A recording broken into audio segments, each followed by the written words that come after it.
Constitucionalmente hablando, el videopodcast del Centro de Estudios y Difusión del Derecho Constitucional, un espacio de reflexión e intercambio de ideas sobre la jurisprudencia, los derechos humanos y la consolidación de la cultura constitucional en el Ecuador. En el episodio anterior, hablamos sobre el pospositivismo jurídico y altas cortes, con Rafael Buzón, profesor de Filosofía del Derecho en la Universidad de Alicante y de la Maestría de Derecho Penal en la Universidad de las Américas.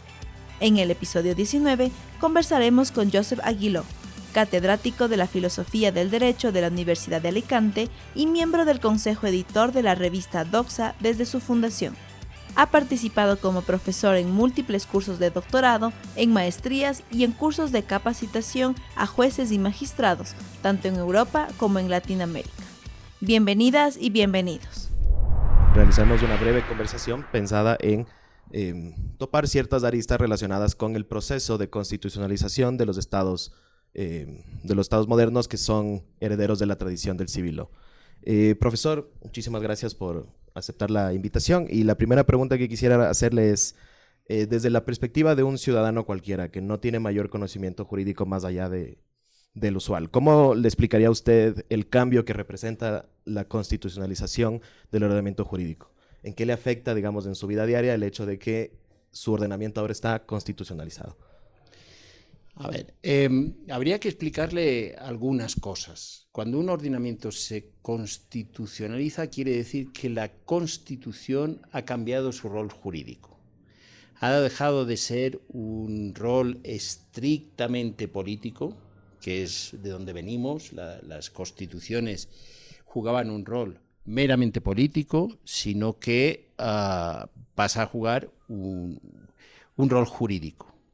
¿Qué quiere decir eso? Que jurídicamente, antes de la constitucionalización, todos los ordenamientos jurídicos tenían como umbral la ley. Todos los juristas razonaban a partir de la ley. Y entonces la ley era la medida de todos sus derechos y de todas sus obligaciones. Claro, al constitucionalizarse los ordenamientos jurídicos quiere decir que las partes no estrictamente políticas de las constituciones, es decir, aquellas que establecen derechos fundamentales, aquellas que establecen los fines de las políticas públicas, etcétera, etcétera, todo eso pasa a ser ordenamiento jurídico y pasan a ser normas que son susceptibles de ser aplicadas en procesos ordinarios, ¿se entiende? En ordenamiento jurídico ordinario. Y entonces cambia por completo la dinámica jurídica de un ordenamiento jurídico. Entonces, ¿en qué cambia?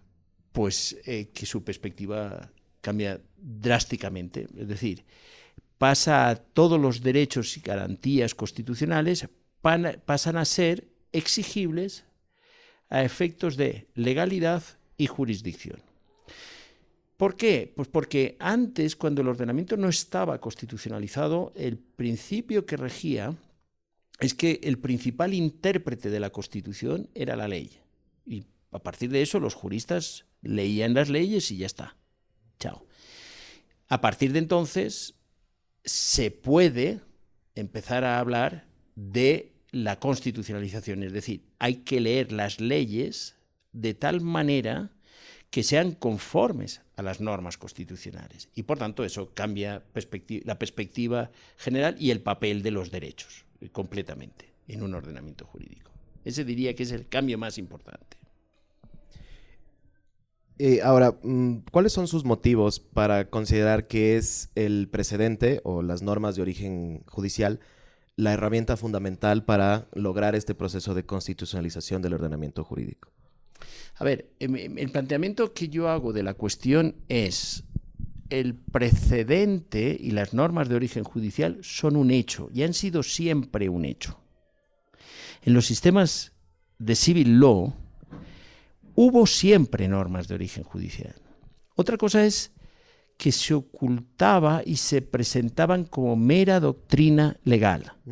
Pero si uno lo analizaba, el origen estaba en decisiones jurisdiccionales.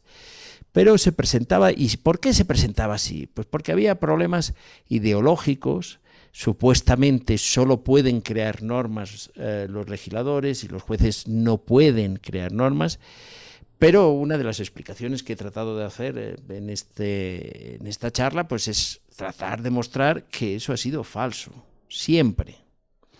Y que no puede funcionar un sistema jurídico desarrollado, complejo y rico sin normas de origen judicial. Y que había allí prejuicios ideológicos que nos lo impedían. Y luego también había deficiencias teóricas. Tenían una concepción de las normas, las leyes, etcétera, que deformaban por completo. Yo creo que una de las cosas que ha hecho más daño en términos ideológicos es esa oposición fuerte entre lo que es crear normas y aplicar normas. Miren, cuando yo era joven y yo empecé a estudiar la carrera, tema 1 de teoría del derecho era las normas.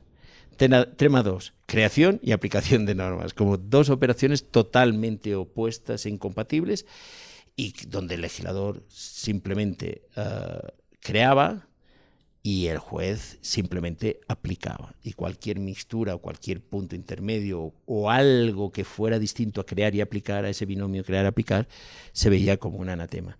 Pero siempre, mi impresión es que siempre fue falso y que había dificultades para hacer aflorar lo que hoy lo que todo el mundo ve. Sí, ese sería. Ahora, parecería que detrás de estas posiciones un poco escépticas a la idea de reconocer que el hecho de que siempre se han generado normas de origen judicial, parecería encontrarse la idea de que esto entraría en tensión con la democracia. Podría formularse de alguna forma en que las preguntas importantes respecto a los asuntos más sensibles de una sociedad deberían quedarse en manos de los órganos con representación democrática y no en manos de los jueces. ¿Considera usted que realmente existe esta tensión que suele decirse entre, digamos, derechos y democracia?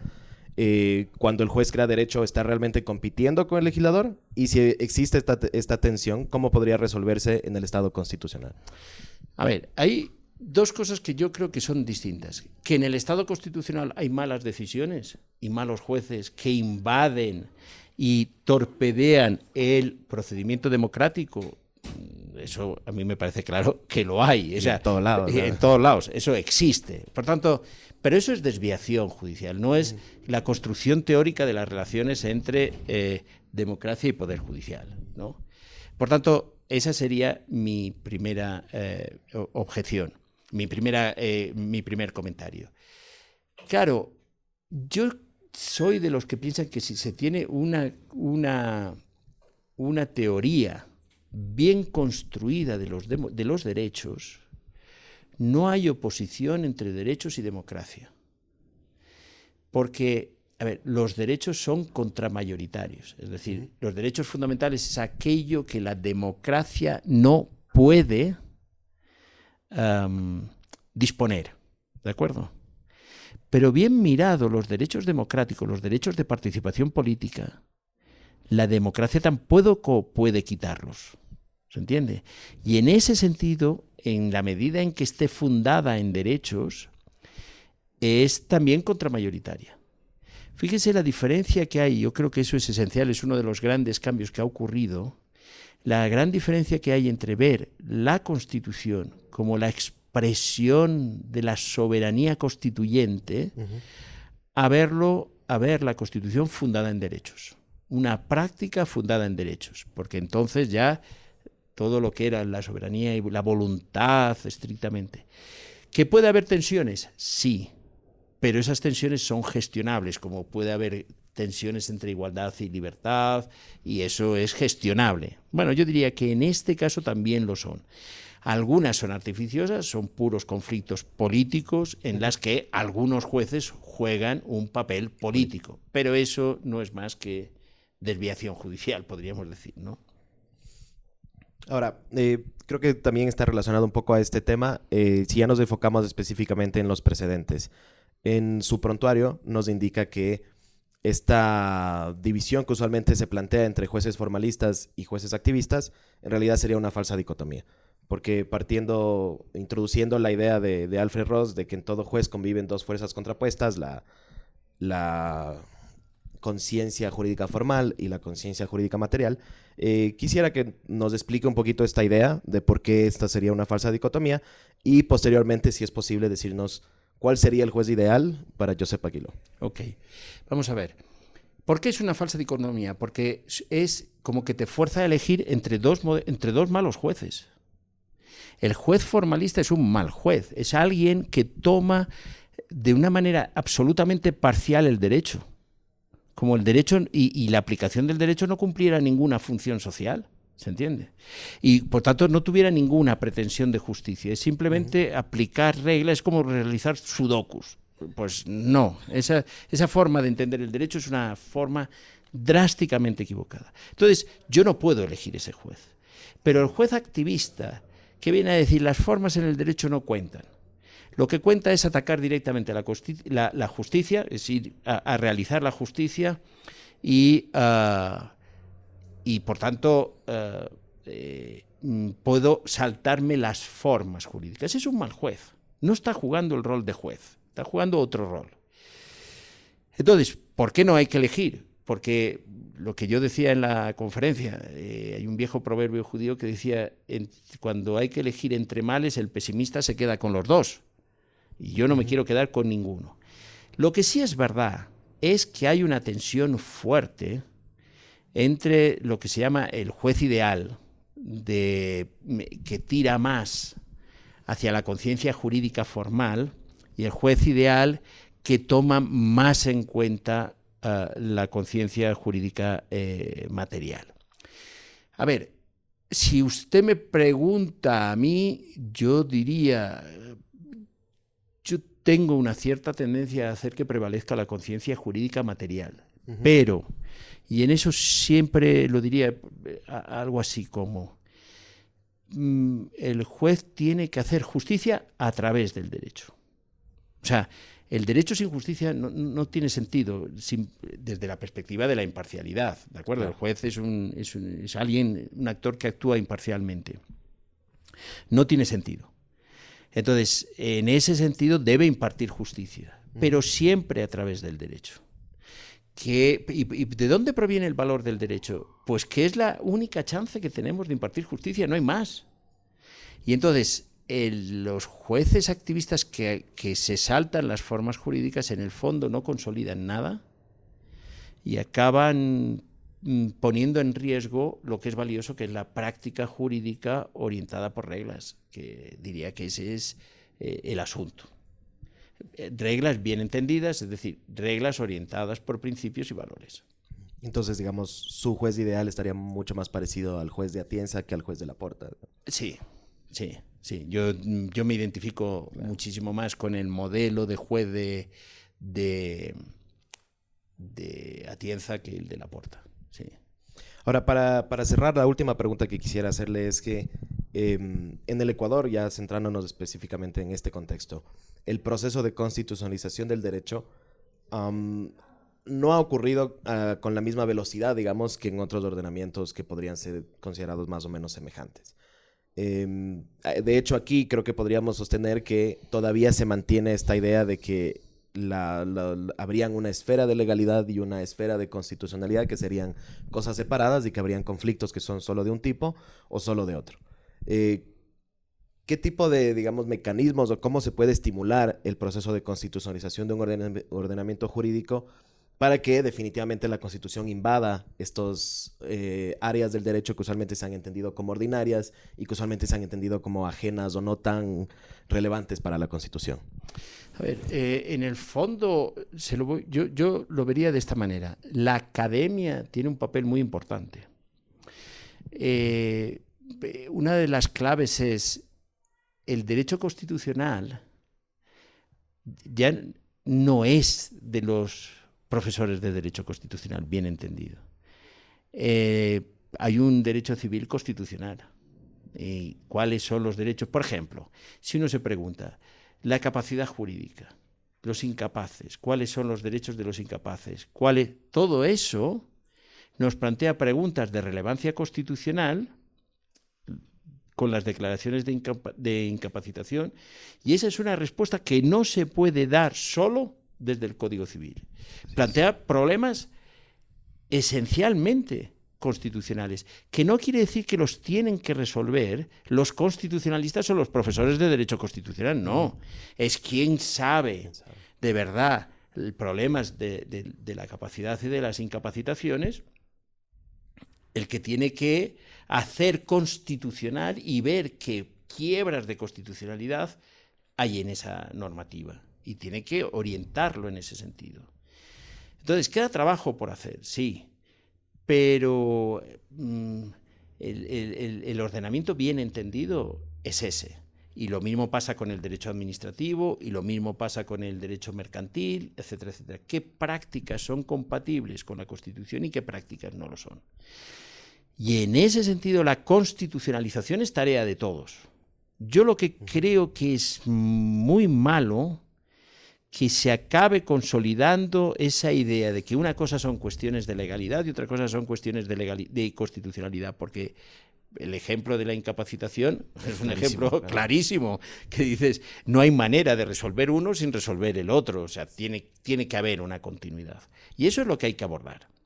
O el derecho de familia. Claro, sí, también es clarísimo. Y uno puede decir, no, mire, yo aplico el Código Civil, pero no, aplica el Código Civil y ¿cómo lo hace? O sea, en ese sentido hay que abrir la cultura jurídica a la cultura constitucional. Y hay que darse cuenta de una cosa. Quieran o no, el haber establecido la lex superior de la Constitución por encima y que ya no es fuente de las fuentes del derecho, sino que es fuente del derecho, pues guste o no, eso significa que las exigencias constitucionales penetran todo el ordenamiento, permean todo el ordenamiento jurídico. Y eso, bueno, es una tarea de tiempo, de años. Yo creo que hay que trabajar mucho con los jóvenes, los que ya tenemos cierta edad. A lo mejor difícilmente cambiamos, pero que con los jóvenes pues hay futuro, y que en eso perciben los problemas con más facilidad. Y que los viejos, pero yo creo que la academia ahí tiene que jugar un papel muy importante. De su respuesta me surge la duda de si es que es posible que el modelo latinoamericano del amparo, llámese amparo, tutela, acción de protección, que prevé la posibilidad de que exista una garantía ordinaria para cualquier persona que quiera reclamar cualquiera de sus derechos, en contraste con el modelo europeo, en donde el amparo solo procede una vez agotadas todas las vías ordinarias. Si es posible que esto esté generando el efecto contrario al deseado y esté impidiendo la constitucionalización de la justicia ordinaria, porque me parece que lo que ha ocurrido en Ecuador y en otros ordenamientos es que la única forma que se ha encontrado de conciliar la existencia de estas vías paralelas es dividirlas materialmente y asumir que habrían unos conflictos que son de legalidad, que irían por las vías ordinarias, y otros de constitucionalidad para los que estarían las garantías. A ver, si uno lo mira hacia el final, dice, si se consolida estructuralmente la separación entre cuestiones de constitucionalidad y cuestiones de legalidad, yo creo que eso es un error, no hay manera. Hay muchos ejemplos que podemos poner de materias que van en una dirección y que son inescindibles, el derecho civil, el derecho administrativo, ya hemos hablado. Que yo no voy a decir si en la vía ecuatoriana va a ser un error la vía que se ha seguido. Lo que sí diría es, si se consolida eso de manera estructural, acaba generando un déficit de constitucionalización del ordenamiento jurídico, porque acaba generando una especie de esquizofrenia. Entiendo, claro. Y entonces creo que eso hay que procurar evitarlo. Cada país busca sus recetas y sus salidas, lo que sí, y cómo hacerlo, ¿no? Lo que sí me parece que hay que tener el horizonte claro. Y el horizonte claro es un ordenamiento en que los principios constitucionales lo hayan permeado todo. Y entonces, por tanto, la legislación se haya adaptado a las exigencias constitucionales y la jurisdicción ordinaria también, y por tanto sea una mera cuestión de aplicación correcta del derecho en un porcentaje muy alto. Y solo de manera extraordinaria tendría sentido la jurisdicción constitucional para cumplir funciones de interpretación, etc. Naturalmente esas transiciones son graduales, and so on. O sea, pero Sí creo que en el horizonte tiene que estar esa perspectiva de que un ordenamiento constitucionalizado es un ordenamiento permeado de constitución. Muchas gracias. Pues muchísimas gracias, profesor, por ayudarnos en estos minutos a entender un poco más sobre el proceso de constitucionalización. Creo que ha sido un ejercicio bastante esclarecedor de algunas cuestiones básicas sobre el proceso y sobre entender el camino en el que nos embarcamos cuando decidimos darle fuerza normativa a la Constitución. Le agradezco muchísimo por este espacio. Muchas gracias a ustedes.